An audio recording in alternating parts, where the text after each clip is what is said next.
Restoration, good morning. We are 1 week away from Thanksgiving. And so far this month, we've been looking at the biblical view of Thanksgiving. In the first week, we looked at what does it look like to be thankful, how thankful eliminates complaints, thankfulness eliminates discontent. Thankfulness is kind of the precursor to joy. Last week, we saw where, yes, we should be thankful, but why are we thankful? Because of the things God gives us in terms of, the blessings, the gifts, the mirage of control, the wrinkle-free life. Is that why we're thankful? Or are we thankful first because he saved a wretch like me? Hey, today I just want to say thank you to you. And what I mean by that is in Philippians chapter 1, verse 3, the Apostle Paul says, when I think of you, I give thanks.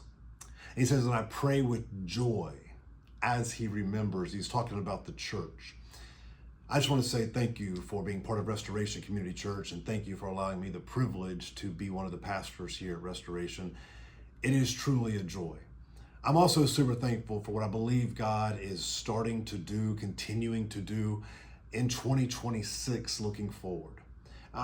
Listen, we're coming off a super exciting season where we're planting churches and we've seen a ton of baptisms this year. At the same time, I see God doing things that I didn't expect him to do post planting Church 242. That is, the baptisms continue. That is, I continue to see new faces to the point where I don't even feel like I know half of you. And I'm looking forward to that changing in 2026.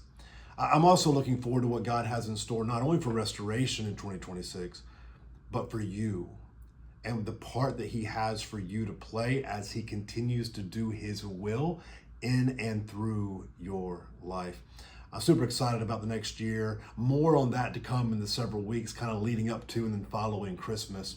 But listen, I just want to spend the next couple of minutes just telling you about the calendar of events that we have. Yes, God is up to something. Yes, I believe God's up to something big.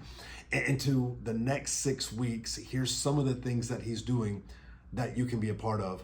At the end of this month, we have a blood drive right here at Restoration following the second service. It's the last Sunday of the month. I want to encourage you to give blood if you have an opportunity to love your neighbors that way. At the same time, we have the yard give coming up on December the 13th. And of course, that whole week leading up to it is opportunities for you to serve, opportunities for you, yes, to bring your donations that are gently worn, that are clean, folded, sorted by age and by sex, and the toys. Man, we need toys. We always need toys.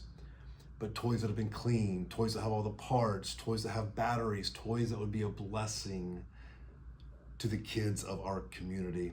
Furniture, household items, man, we need it all. And so that week leading up to December 13th is going to be an opportunity for you, yes, to give, but to also to serve and be an agent of grace. Don't forget about the Christmas Eve at the amphitheater. Goodness gracious, almost forgot. Christmas Eve at the amphitheater. Super excited about that. Hey, and one thing that I have failed to mention until right now, and it's super important. We've been doing it for several years, and it is one of the most beautiful things that I think we do in terms of showing the love of the gospel, in terms of a practical application kind of way. It's called the Shining Light Project. And what that looks like is for you and I to work hand in hand with some of the schools around the Hanahan area. And you and I, we adopt children for Christmas who may not be able to have the type of Christmas that you and I are accustomed to. It's as simple as saying, hey, put me in, coach, I want to do this. And all of a sudden, the coordinator of Shining Light Project, Lynn Flory, will send you a child's name with their wish list. You don't have to get everything on the wish list, but on the wish list is some ideas of things that you can buy them for Christmas so that they would be able to experience the type of Christmas that you and I are accustomed to. And we'll do it in the name of Jesus with the hope of the gospel. Listen, church, we'll continue our advanced series this Sunday, and I just want you to know it is probably going to be one of the most difficult messages that I preach all year long, so be praying for me and don't be scared to show up. Until then, church, be on mission.